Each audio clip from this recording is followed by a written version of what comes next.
नमस्कार दोस्तों। आज मंथली एक्सपायरी थी और एक्सपायरी में अच्छा खासा मोमेंटम है वह अपने को देखने को मिला और मार्केट ने ट्रेंड है वो one sided trend, negative trend. Nifty में 488 पॉइंट, सेंसेक्स 1635 पॉइंट, वही बैंक निफ्टी में 2000 पॉइंट की गिरावट है वो अपने को देखने को मिली है।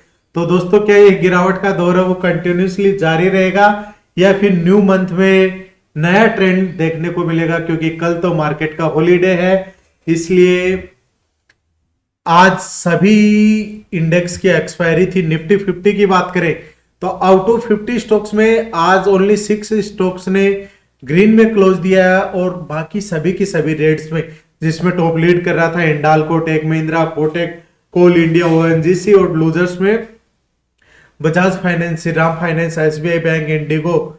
तो दोस्तों आज का वन साइडेड जो ये मूव था उसको क्या आपने कैप्चर किया? क्योंकि स्टार्टिंग की फर्स्ट 5 मिनट की कैंडल है, वहां से थोड़ा सा ब्रेकआउट और ब्रेकआउट के बाद में एक होल साइड का मोमेंटम बना और उसके बाद जैसे ही ट्रेंड रिवर्सल हुआ तो मार्केट में डाउन ट्रेंड है वो देखने को मिला। लास्ट के 1 आवर में थोड़ा सा रिकवरी देखने को जरूर मिली है, अब बाकी उसके अलावा कोई भी मार्केट में मोमेंटम वन साइडेड मूव ही अपने को देखने को मिला। आज बैंक निफ्टी की बात करें तो बैंकिंग सेक्टर के आउट ऑफ 14 स्टॉक्स में सभी के सभी ने रेड में क्लोजिंग दी है, जिसमें union bank 6.55%, Canara bank 5.2%, bank of Baroda, IDFC, सभी के सभी बैंकिंग सेक्टर है वह अपने को रेड में देखने को मिले। तो क्या दोस्तों यह एक मौका है अपने लिए या फिर यहां से गिरावट का दौर है वो और जारी रहेगा? क्योंकि मार्केट ऑलरेडी बहुत ज्यादा वीकनेस है वो यहाँ पर दिखा चुका है। जब तक ये इजराइल और ईरान का जो वॉर चल रहा है उसका कोई भी डिसीजन निकल के नहीं आता तब तक हम कोई भी मार्केट सेंटिमेंट नहीं होता, नहीं पता लगता, तब तक हमें कुछ भी पता नहीं है यहाँ पर कि कब मार्केट का सपोर्ट बनेगा और कहां पर अपने को एज ए सपोर्ट से ट्रेंड रिवर्सल की कैंडल है वह देखने को मिलेगी। यदि डेली चार्ट में निफ्टी की बात करें तो निफ्टी में 22,194 का लेवल और सेकंड सपोर्ट डेली चार्ट की बात कर रहे हैं दोस्तों, सेकंड सपोर्ट 21,973 और 21,000 से भी नीचे चलता है तो फिर 21,770 के आसपास निफ्टी में एक बड़ा मोमेंटम है, यानी बड़ा सपोर्ट है वो अपने को देखने को मिल सकता है। तो क्या मार्केट वहां तक जाएगा या फिर पहले ही अपने को बाउंस बैक है वो देखने को मिल सकता है? आज देखिए फर्स्ट 5 मिनट में क्या हुआ, यहां पर जैसे ही बॉडी पे यहां पर स्पिनिंग कैंडल बनी, एक्टिवेशन हुआ तो इस एसएल के साथ में एक अबव की साइड की पोजीशन बनी थी और अपर की साइड में अगेन यहां पर एक अपना कल के जो वीडियो में सपोर्ट और रेजिस्टेंस हमने डिस्कस किए थे उसके रेजिस्टेंस था, वहां पर स्पिनिंग कैंडल बनी और स्पिनिंग कैंडल एक्टिवेशन हुआ तो कहां तक मार्केट आया, जो फर्स्ट 5 मिनट का लो था वहां पर रिटेस्टिंग की और रिटेस्टिंग करके वापस से डाउन ट्रेंड देखने को मिला। तो दोस्तों ये एक ट्रेंड लाइन बनी हुई थी और लास्ट में जाते जाते भी इस ट्रेंड लाइन को टच करके ही मार्केट ने चला।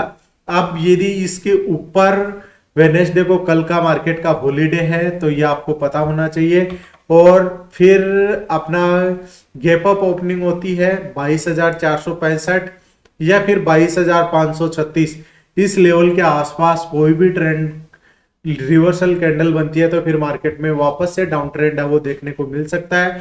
अब हम बात करें तो ये एक रेजिस्टेंस लेवल बन गया, यदि मार्केट इसके अपर की साइड चलेगा तो ये लेवल्स अपने लिए एज ए सपोर्ट की तरह काम करेगा और नीचे की तरफ में बात करें तो यह एक ट्रेंड यदि इसी के बीच में ही ट्रेंड करता है तो फिर मार्केट में इसी रेंज मार्केट देखने को मिल सकता है। सपोर्ट की बात करें तो 22,287 का लेवल निफ्टी के लिए एज ए स्ट्रॉन्ग सपोर्ट बना हुआ है। यहां से यदि ब्रेकआउट होता है, ब्रेक डाउन करके डाउन ट्रेंड में चलता है तभी मार्केट अपने को अब डाउन ट्रेंड में और देखने को मिलेगा। यदि 22,287 का लेवल भी ब्रेक डाउन कर जाता है तो फिर निफ्टी में कहां तक लेवल्स आते हुए देखने को मिल सकते हैं, जिसमें फर्स्ट सपोर्ट रहेगा 22,194, सेकंड सपोर्ट रहेगा 22,118 का लेवल। इस वीक की परफॉर्मेंस की बात करें तो निफ्टी ने 2.16% की गिरावट है वो देखने को मिली है दोस्तों। आपको जिनके 3 ईयर से म्यूचुअल फंड का पोर्टफोलियो था 2 से 3 ईयर के बीच में, उनका भी नेगेटिव में जल्दी ही देखने को मिल रहा है क्योंकि ये गिरावट तो रुकने का नाम ही नहीं ले रही। क्योंकि ये तो कोविड के टाइम से, अब ईयर का डेटा की बात करें तो अप्रोक्सीमेट 15% की गिरावट है वो निफ्टी में आ चुकी है। सेंसेक्स की बात करें तो सेंसेक्स में भी अप्रोक्सीमेटली 16% यानी निफ्टी से ज्यादा की गिरावट है वह अपने को सेंसेक्स में देखने को मिली है। अब वेनेसडे को सेंसेक्स में किस तरीके से काम करना है, 72,236 का लेवल एज ए रेजिस्टेंस बना हुआ, गैप अप होता है तभी हम अपर के साइड में रुक करेंगे, अदरवाइज डाउन ट्रेंड है वो कंटिन्यूसली देखने को मिल सकता है। 71,800 का सपोर्ट रहेगा, यदि ब्रेक डाउन कर जाता है तो फिर डाउन ट्रेंड। यदि कल के लिए कोई भी पोजीशन कैरी फॉरवर्ड किया है तो भी आप कमेंट बॉक्स में कमेंट करके बता सकते हैं। और चैनल को सब्सक्राइब करिए दोस्तों ताकि आने वाले हर वीडियो का नोटिफिकेशन आपको मिल सके। और 71,800 का ब्रेक डाउन होता है तो 71,555, 71,440 और 71,226 है वह अपने लिए सेंसेक्स में एज ए सपोर्ट रहेंगे। अबव साइड में 236 का लेवल ब्रेकआउट होता है, 72,498 फर्स्ट रेजिस्टेंस रहेगा, 72,785 सेकंड रेजिस्टेंस और 73,070 तक के लेवल्स है वो फिर सेंसेक्स में आते हुए देखने को मिल सकते हैं। तो दोस्तों इन लेवल्स को आप अपने चार्ट पर भी मार्क करके रखिएगा ताकि आपको लाइव मार्केट में भी इनका बेनिफिट है वो मिल सके। अब बात करते हैं बैंकिंग सेक्टर की कि बैंकिंग सेक्टर में किस तरीके से मोमेंटम है वो देखने को मिल सकता है। तो यदि अबव की साइड में 50,629 है वो फर्स्ट रेजिस्टेंस रहेगा, यहां से यदि ब्रेकआउट होगा तभी अबव साइड में इंट्राडे में मोमेंटम आता हुआ नजर आ सकता है, जिसमें 50,813 सेकेंड रेजिस्टेंस रहेगा, 51,97 और वहां से भी ब्रेकआउट होता है तो 51,400 तक के लेवल से वो आते हुए नजर आ सकते हैं।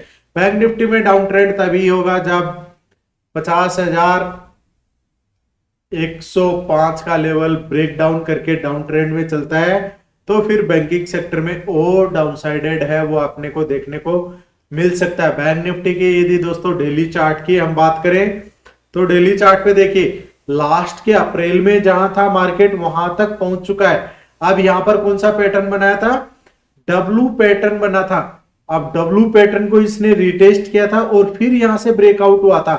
तो यहां पर क्या इस लेवल का जो ये बना था 48,000 का एक अच्छा 48,000 का लेवल तो मेजर सपोर्ट है। अब 49,200 के आसपास तो बैंक निफ्टी में तो ऐसा लग रहा है कि अब ज्यादा गिरावट है वो देखने को नहीं मिलेगी क्योंकि 49,200 का लेवल मेजर सपोर्ट की तरह काम करेगा और वहां से भी ब्रेक डाउन हो जाता है तो 48,000 से नीचे मुश्किल है बैंक निफ्टी का जाना। तो देखते हैं, ये तो आने वाला वक्त ही बताएगा कि कहां तक क्या देखने को मिलता है। धन्यवाद दोस्तों।